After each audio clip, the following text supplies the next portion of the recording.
Mesdames, Messieurs, peuple congolais, peuple francophone d'Afrique centrale, peuple francophone d'Afrique de l'Ouest, peuple francophone de toute l'Afrique. 2020, Bordeaux, c'est la date clé ou l'année clé où pourra se tenir le sommet France-Afrique de tous les dangers. Tant du côté de la France que de l'Afrique francophone. Vous le saviez bien que l'Afrique francophone est devenue l'auberge des dictateurs ou des derniers dictateurs d'Afrique. Et donc, au point de vue sociétal ou des sociétés africaines, ils n'en veulent plus de ces morceaux froids, de ces dictatures liberticides, antidémocratiques, antisociaux, criminogènes et voire d'appropriation de nos pays comme leur propriété privée sous ordre de la France-Afrique médiévale, c'est-à-dire du Moyen-Âge au XXIe siècle. La France, depuis sa décolonisation, n'a pas su se décoloniser, d'abord au niveau des mentalités, habitudes et comportements. En tenant compte des expériences ou des retours d'expériences qui se sont passés déjà en Allemagne à la fin de la Première Guerre mondiale, quand l'Allemagne avait perdu ses colonies d'Afrique. Mais depuis, l'Allemagne s'est transformée et elle est toujours restée là, la première puissance économique d'Europe, la quatrième mondiale. Mais l'Angleterre, dès les années 50, 60 et 80, c'est elle aussi décolonisée de l'Afrique anglophone. Et c'est d'ailleurs dans cet écosystème anglophone d'Afrique où on rencontre plus de dynamisme, d'alternance politique, en tenant compte déjà des anthropologies endogènes, et que côté indicateur d'Afrique anglophone est là, mais ce n'est pas parce que la couronne britannique ou la Grande-Bretagne vient conspirer et du jamais vu. Jamais, jamais, jamais.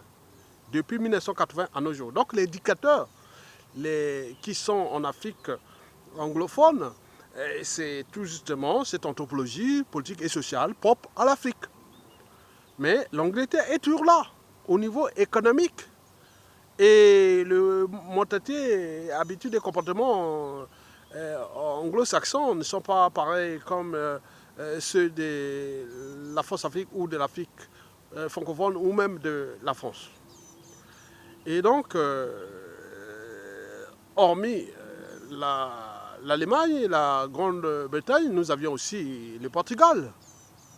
Quand vous voyez les ex-colonies portugaises d'Afrique, mais il n'y a plus de conspirations politiques, de hold-up électoraux, que le Portugal vient là. Non, jamais. Bon, l'Espagne n'a pas eu beaucoup de colonies en Afrique. Hormis la Guinée équatoriale et tout ça, mais la Guinée équatoriale aujourd'hui est aussi quelque part sous le contrôle de la France. Une petite colonie qui s'appelle la Guinée équatoriale qui est calée entre trois pays d'Afrique francophone, mais elle est obligée de se soumettre à la volonté liberticide, antisociale et criminogène et autres qui sévit actuellement en Afrique francophone. Mais nous avons aussi l'Italie, l'Éthiopie, la Libye, et voilà. Donc n'oublions pas quel pays encore qui a eu ses colonies là-bas, mais il me semble que ce sont ceux-là. La Belgique, avec la République démocratique du Congo, qui est aujourd'hui sous contrôle des Américains, c'est ça. Bon, la France doit se décoloniser. D'abord au niveau des mentalités, habitudes et comportements. Et donc le sommet de 2020, France-Afrique, qui va certainement se tenir au printemps 2020 à Bordeaux. Et donc la marée monte, la tension est générale. Les Africains francophones, et notamment ceux d'Afrique francophone, du bassin du Congo, le plus riche du continent, qui couvre déjà la République démocratique du Congo, le plus grand pays francophone d'Afrique, puis le Congo-Brazzaville, son voisin, le Gabon, le Cameroun, qui fut une colonie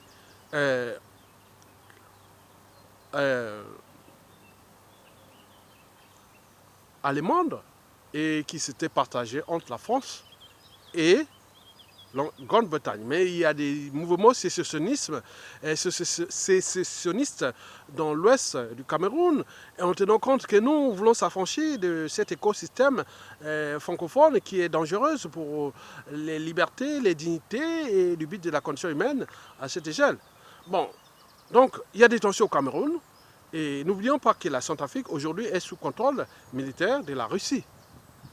Et donc, si la France veut préserver ses intérêts vitaux à court, à moyen et à long terme, elle doit aujourd'hui commencer déjà dans ce chamboulement ou de cette transformation que Emmanuel Macron parle de transformation. Bien sûr qu'au niveau déjà des officines du politique de Macron, ils ont vu que ça devient un souci. Donc il me semble qu'il y a eu des chamboulements, des renouvellements diplomatiques et tout compagnie qui est en cours au sein même des cellules africaines de l'Élysée. Mais est-ce que c'est pour se transformer et garder les mêmes en tenant compte de la situation africaine? Donc elle aura perdu. Donc le sommet France-Afrique de 2020 qui se dessine, l'Afrique centrale n'en veut plus entendre parler des Bongo, ni des Sassou Nguesso, ni des Biya, ni des Déby. Et voilà, c'est ça l'enjeu. Ça, c'est la volonté générale. À défaut, il y aura des contre-manifestations. Et n'oublions pas qu'il n'y a pas que ces contre-manifestations. Il y aura aussi toute une volonté qui s'est exprimée depuis les européennes de 2019 et avec la montée en puissance du Rassemblement national. Et qui déjà en 2017, pendant les présidentielles de 2017, Marine Le Pen avait dit que si je deviens présidente de la République, Denis Sassou Nguesso dégage. Et donc il y a une dynamique du Rassemblement national qui n'a pas été là avec à l'échelle française, métropolitaine, mais également au niveau des départements et territoires d'outre-mer. Ils ont voté majoritairement les rassemblements nationaux. Ce n'est pas des signes du temps, ça. Donc si Macron ne prend pas en compte ces équilibres-là, qui sont d'abord endogènes, c'est-à-dire à l'échelle française, donc les forces politiques actuelles en France, et il y a celle qui est au pouvoir, mais également le Rassemblement national, et n'oublions pas les forces écologiques. Et donc, demain, d'ici peu de temps, les forces pourront se positionner à l'échelle française entre le régime en place, c'est-à-dire Macron, puis le Rassemblement national et la mouvance vers l'écologie. Parce que l'écologie devient des valeurs ajoutées universelles. Et moi, en tant que scientifique, biologiste et environnementaliste, et qui a fait ses preuves ici en France, sur le domaine d'écologie et développement durable, mais également originaire du bassin du Congo, et qui était scientifique, biologiste, environnementaliste, naturaliste et autres. Donc nous connaissons ces équilibres-là, qui touchent les problématiques qui sont déjà écologiques, je ne vais pas vous les détailler, mais j'en reviens sur les problématiques de liberté, de dignité. En Afrique francophone, ils veulent être libres et dignes. Qu'on ne vienne pas structurer, organiser et coordonner des hold-up électoraux sans cesse et qui nuisent gravement à l'image déjà de la France et de sa France-Afrique, mais également du continent noir à l'échelle francophone et n'oublions pas à l'échelle du bassin du Congo. Donc les enjeux de 2020 qui se dessinent, et nous ne voulons plus que le sommet France-Afrique de 2020 à Bordeaux puisse être l'auberge de ces vieux démons d'Afrique qui vont venir là et pour montrer aux yeux de la conscience mondiale que la France devient le problème et qui, avec ces dictateurs, ils sont tous dans le suicide collectif. Nous voulons éviter ce suicide collectif. Donc, gouverner, c'est anticiper. Et dans ce cadre-là, dans cet état de fait, Donc Macron doit prendre ses responsabilités, dire non, je réorganise ma diplomatie et en vue de dégager ces dictateurs-là et que Denis Sassou Nguesso, d'ici fin 2019, ne sera plus là. Paul Biya d'ailleurs. Et les Bongo et Idriss Déby et du Tchad. Et à ce moment-là, nous pourrons être dans une dynamique nouvelle. Parce que s'il ne se sort pas de cette dynamique, et si la situation devient dans le chaos, il est sûr et certain que la nature aura du vide. La Russie est déjà en Centrafrique et pourra certainement se retrouver au Congo. Parce qu'aujourd'hui, au vu de la situation générale, il faut se dire que 9 Africains francophones sur 10 est en méfiance et en défiance envers la France et envers la France-Afrique. Donc, si vous ne comprenez pas ces enjeux, donc vous aurez tout perdu. Donc, l'équilibre du monde aujourd'hui qui est en pleine transformation et va certainement se passer avec aussi cette transformation du régime de Macron. Parce que Macron, au vu de la situation, Marine Le Pen a dit non, mais si Macron, on était dans le monde anglo-saxon, Macron aurait pu dissoudre déjà l'Assemblée. Mais il va tenir juste en 2022. Mais s'il ne se transforme pas pour comprendre tous ces mécanismes, il est sûr et certain que la prochaine présidente de la France sera Marine Le Pen. Marine Le Pen pourra être la prochaine présidente de la France. À défaut, ça sera un vert écologiste. En tenant compte que l'écologie politique, sociale, sociétale et civilisationnelle est en cours de téléchargement dans toute l'Europe. Donc demain, nous pourrons avoir l'arrivée en puissance soit des régimes d'extrême droite ou des régimes consensuels du type écologiste.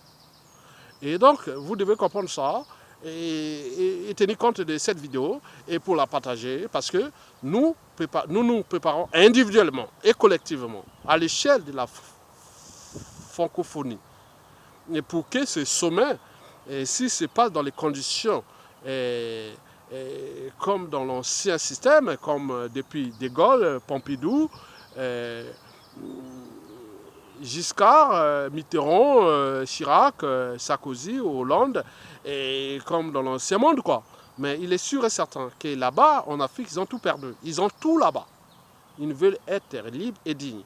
Donc, ils comprennent que l'arrivée du Rassemblement national, ou peut-être des Verts écologie en France, en 2022, et pourra être là au cœur des transformations majeures. Et donc, pour nous, les anciens partis de droite, et de gauche comme la droite française ou les socialistes, c'est déjà du passé.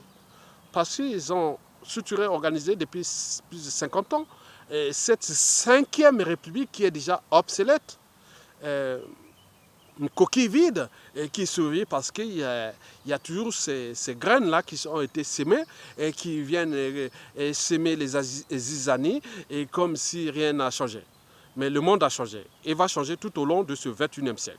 Donc la France compte sur l'Afrique pour son rôle mondial et pour ses intérêts vitaux. Et donc si elle ne comprend pas que les gros poissons mangent tous les petits poissons, que la France n'est plus le gros poisson, qu'il y a la Chine, la Russie de Poutine, et les États-Unis, l'Inde et d'autres puissances qui sont là en guet-apens contre la France dans son propre paix carré. Et donc si la France est capable, Sassou Nguesso dégage. Donc, je pense que le sommet de 2020 France-Afrique à Bordeaux pourra être une étape nouvelle. Parce que le monde que nous vivions est un processus de notre pensée. Il ne peut être modifié sans repenser notre pensée. Et l'humanité, d'ailleurs la nature, s'est toujours transformée à travers les crises. Et donc, si Macron ne comprend pas ces crises, en tenant compte qu'il peut devenir un homme d'État. Un homme d'État, c'est celui qui pense aux générations actuelles et futures. Alors qu'un homme politique ne pense qu'à ses élections, il vit qu'au gré des élections. Est-ce que Macron va-t-il devenir un homme d'État ou l'homme politique en pensant aux élections de 2022? Donc, s'il est dans cette dynamique, donc on peut repenser ses équilibres. Donc, je reviens toujours à l'agenda 2020 à Bordeaux, où les dynamiques se préparent. Donc préparez-vous à cette dynamique que demain, en 2020, à Bordeaux, on ne pourra plus voir ni les billards, les bongos,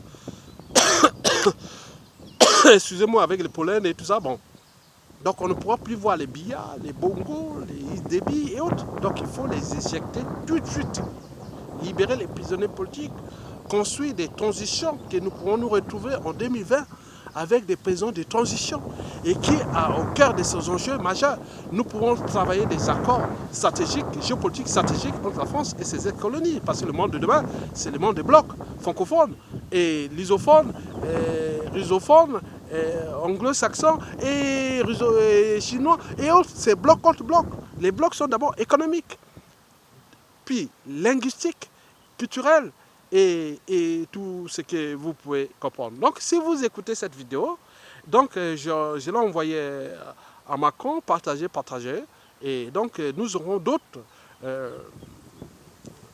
vidéos à faire sur l'agenda 2020 du sommet France-Afrique, qui sera le sommet de tous les dangers, parce que la marée monte et qu'on ne veut plus voir ni Sassou Nguesso, ni Idriss Déby, ni Eyadema, ni les Bongos, ni tout ce monde-là. On n'en veut plus. Si la France veut sauver son précaré, il est temps et maintenant de se structurer techniquement, de mettre les gens à poser sa puissance envers tout ce qui, à un moment ou l'autre, il les a protégés depuis le temps. Mais ces dictateurs deviennent aussi l'enjeu pour le déclassement général de la France en Afrique, et qui est un continent le plus riche et tous les espaces sont infinis, les ressources sont colossales et une population dynamique, et on ne veut plus que ça. Donc tout est à restructurer en fonction des vidéos que je vais diffuser d'ici la fin 2019. Mesdames, Messieurs, je vous remercie.